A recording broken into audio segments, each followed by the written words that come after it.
This morning, the V8 touring cars are back out on the circuit for race number 2. Richard Crail is alongside me. A bit of a cameo appearance for practice on Friday, but looking forward to some dry track racing in race number 2. A nice gentle 9 laps to wind ourselves into the day. Matt Nolte, good morning to you. Looking forward to race 2 of the V8 touring car series, and race 1 winner Tyler Greenbury, the young karting champion, starts from pole position thanks to his victory yesterday. Jeff Emery alongside him. Michael Anderson, the Bathurst boy, goes from P3, and John McCorkindale from 4th. Exciting race yesterday though, wasn't it? I had everything towards the end of the race there. Gary Hills, who started from the front row, found himself in 12th towards in that race, and Bradley Neal and the ex-David Truckee Parsons Holden will start from the back of the field. Breakthrough win for the number 38 Holden yesterday of Tyler Greenbury. We'll take a look at some of our onboard cameras for this race. Jack Sipp will carry one. We did see prior to the start here issues again for the Emery car. They're looking around the fuse box, and I guess we call that stage fright before a race. He actually got one of the officials down at the dummy grid to lean into the car and jiggle the connection around, and he got it fired up and rolled out and was able to take his position on the grid in this ex-888 race engineering. Craig Lowndes, VE Holden Commodore. I think part of the problem is that he's not driven this car since he bought it in 2012. This is its first race in his hands, so probably a few little teething dramas to get out of the system. They didn't have an opportunity to test before this weekend. Other issues to touch on. Yesterday we saw Bradley Neal in that ex-Truckee Parsons VS Commodore, a Perkins Engineering built car back in 1996. Didn't take the start yesterday. They had an alternator issue, and that young fan's getting straight into the racing. He found out the news. He found out the news right then about what happened to the number 55 car. He's got breakfast we're going for afterwards, by the looks of it. A little like being Indy last year, didn't it? Sunday morning. Yes. Nice name drop, month of May. It's very good. Emery was really good yesterday, but Tyler Greenbury was superb. Didn't get a great start, and that was probably his weakness in his rookie season last year in this series, and that's what he and Eggleston Motorsport are working on. I had a chat to Ben Eggleston, the team owner, who, along with wife Rachel, welcomed new bub just before Simmons Plains, so congratulations to the Egglestons. Excellent. They're working on his starts. They need to improve those and get them down into the low 4-second range if they can, that 0 to 100 time that all the teams talk about when they launch these cars on that great run down towards Bass Strait. There's Jack Sipp, who'll start a little bit further back from 11th place in the Matt Stone Racing Commodore. But it's Emery and Greenbury on the front row for race 2 of the V8 touring cars. Green flags at the back. There is the Bradley Neal VR Holden at the back of the field here. 17 cars set for a start in race number 2 of the V8 touring cars. And Phillip Island and Jeff Emery gets the better of the start once again. Not so for Smith further back in the field. And again, the ex-Truckee Parsons car slow to get away. Yeah, the Image Racing Ford was poor off the line. Greenbury will slot into second, but as it was yesterday, an excellent start from the very experienced Jeff Emery leads them down to the Southern Loop. Anderson's third.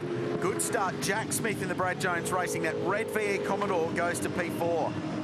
It's McCorkindale going down the inside of Michael Kane, a 2-car assault with Jim Policina as it was in 2016. There's Chris Smurden in the Irwin Tools car, the ex-Lee Holdsworth car coming through the shot. And there is Kane chasing down McCorkindale, and now Tyler Greenbury looking to right the wrong of that start aboard the Edge number 38 Holden down to turn number 4. So the two Smiths, Jack and Josh, started 5th and 6th respectively. One went forward, the other went backwards. Josh has lost a lot of ground. He's P10. Jack Smith up to 4th in the BJR Commodore. Good start for him. Jack Sipp, Unichep Holden, runs 11th, exactly where he started. Michael Kane just up the road in front. There's Josh Smith, moved across from BJR in the off-season. Talented young Queenslander out of go-karting, made his debut last year. He's following John McCorkindale, who had a terrific drive yesterday to P4. This is the fight for the lead, Matt. Just pulled it up, didn't he, Tyler Greenbury? And they've left the field behind right now. McCorkindale did very, very well yesterday, helped by the very able Dean Canto, who's here this weekend and teaching J-Mac on how to get around Phillip Island, comparing notes with the Super 2 teams and saying this is where he needs to improve in some of the corners. He's finding the straight line as his mid-corner speeds. He needs to improve on us now. Greenbury right in the slipstream at 250 plus kilometres an hour. Look to pull out here on the run down to turn number 1. Is he going to get it done? Not this time.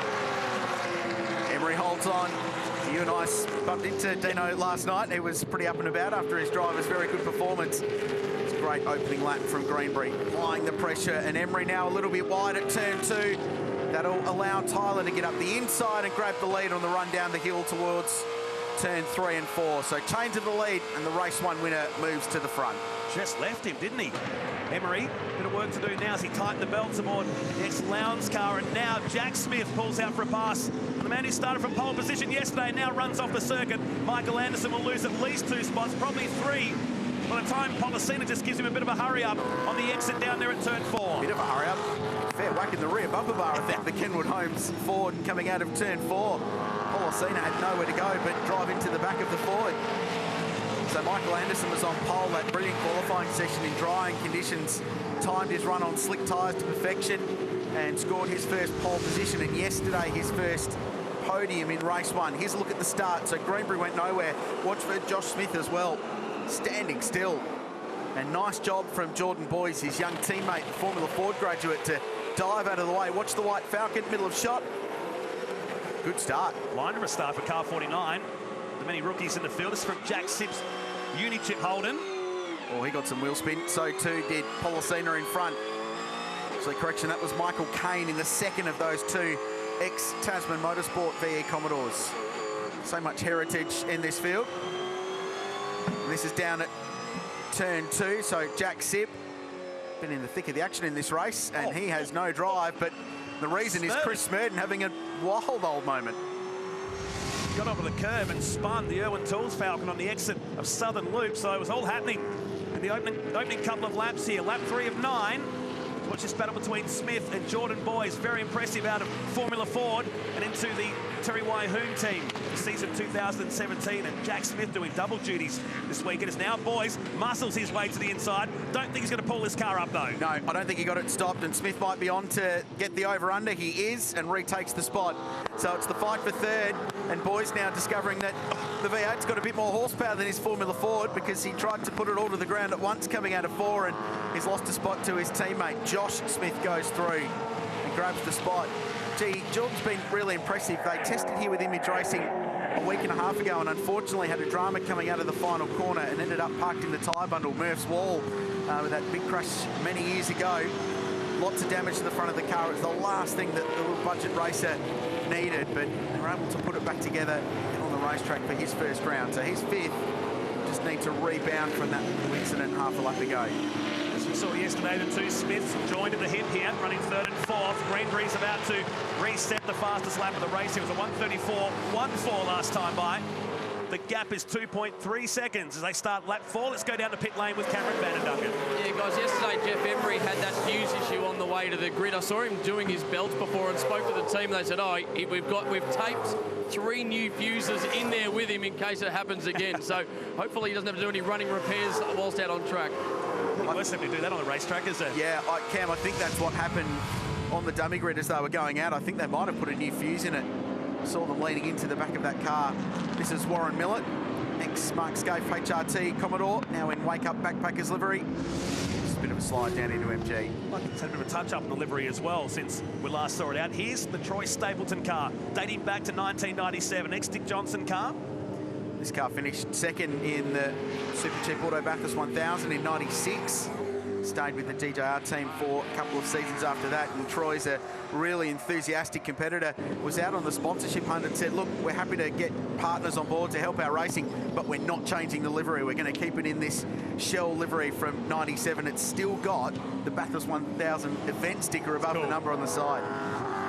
It's ageless, doesn't it, running down into Siberia. And his wife Clarissa last night, didn't we? They bought a house down here. They spend that much time in Phillip Island these days. Why not? Think of worse place to live in Australia.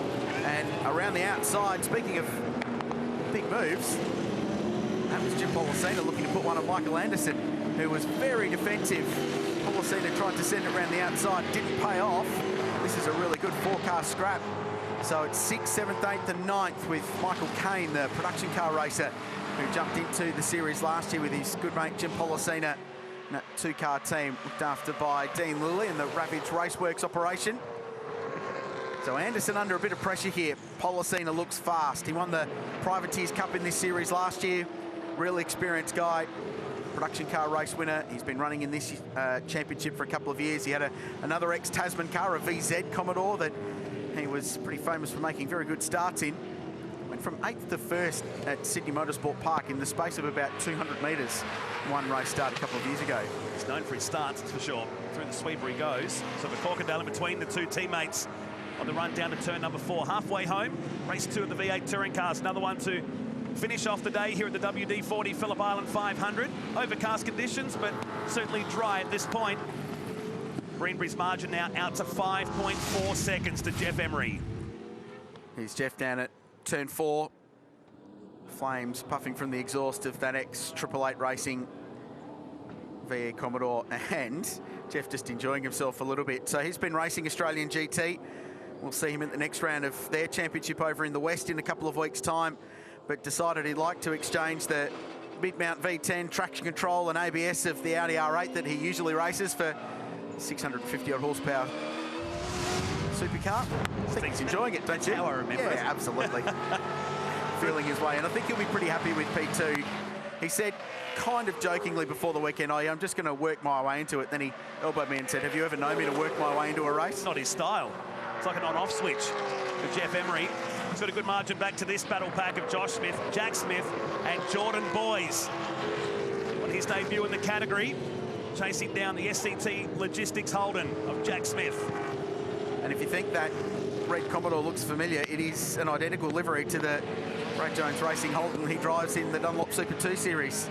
So doing double duty this year. Great opportunity to get more time, more seat time in these cars. Yes, they use a different tyre. Yes, they're the previous gen car. It's not the next generation supercar chassis. But in the end, it's still a big, heavy touring car that uses its tyre in a similar way. It's got the same amount of horsepower. So it's all good miles for these young guys to get laps, and I think Eggleston Motorsport might be looking at a similar thing down the road to add a second car in their V8 touring car program. And we've seen guys like Alex Rouleau, Matt, come up through this series into Super 2 and then into the main game like he is this year with LD Motorsport. As we've remarked many, many times, a great category for the older cars to land right back to 1997. I'm sure we'll see a lot more cars entering the category as the year goes by. We'll see 3 rounds of this series. The Virgin Australia Supercars Championship calendar, Winton and Queensland Raceway later this year. We ride aboard the fastest Indian, that's the name of this car that Paul Morris built back in 2008. And following a car that Alex Davison and Lee Holdsworth raced for Stone Brothers Racing in that Irwin livery that Chris Smurden continues to operate these days. And that car's never actually left the Stones stable. It's still run by Matt Stone Racing, based up there in Queensland between Brisbane and the Gold Coast. Isn't Chris a great competitor? Been around a long time. Yeah. Remember sitting on the hill at Malala watching him as a privateer back in the mid-90s. The yellow and blue IT Services Holden. Correct. Memories. This is a good fight that continues for 4th and 5th place. Jack Smith under pressure from Jordan Boys. Just in front is Josh Smith. So he's worked his way through, and word through from race control that this will be the final lap of the race. So all of a sudden, this battle takes a little bit more significance. The points from races 1 and 2, Matt, set the grid for race 3 this afternoon. So the more points you get in this one, you might find yourself a row or 2 further up the grid. And Boys with a great run out of 4. Tries to go around the outside at Siberia of Smith, but he's got the correct racing line on the inside there. It's a good scrap. A couple of rookies in the V8 Touring Car Series. This one will go right down to the final corner. Greenbury, meanwhile, has got 8 seconds over Jeff Emery. You get the feeling they're hanging on a little bit through the hay shed. He's got no fear, this boy. It's the top of the hill, pardon the pun. Meantime, this guy looking to chalk up his second win in succession of the weekend. Tyler Greenbury, the former karting star and mentor of young Jack Dewitt, has the little moment on the final turn, just having some fun. And Greenbury, 2 from 2 in the V8 touring cars here at the Island. Solid drive from Jeff Emery. He'll be second. Here is the Victorian enjoying his weekend. He'll look to make some changes on this car. The big gap between races 2 and 3, and good recovery from Josh Smith. Horrific first lap. He was 11th at the end of lap 1. Not going to be 11th. There's Chris Smurden, who was pointing the wrong way down at MG. He'll drop out of the top 10 for that. Now he had Jack sit right behind him. We take the onboard from the Unichip Holden. Done this on his own. Just lock the rears going in there, and good evasive action from Sip, who is 11th. So 2 from 2 for Tyler. Perfect start to his V8 touring car season. Emery second, Josh Smith third. Great comeback drive for the youngster. And Jack Smith fourth and Jordan Boys fifth. Michael Anderson, Jim Policina, John McCorkindale was 8th. Michael Caine and Gary Hills, Matt, completed the top 10. Good run for the debutant this weekend, completing the top 10. Jack Sipp back to 11th. Smurden only dropped himself down to 12th for that spin. Then Millet, Delves, Matt Stapleton back to Bradley Neal. at the end. That gives Tyler Greenbury pole position for the final race later on today in the V8 Touring Cars. We're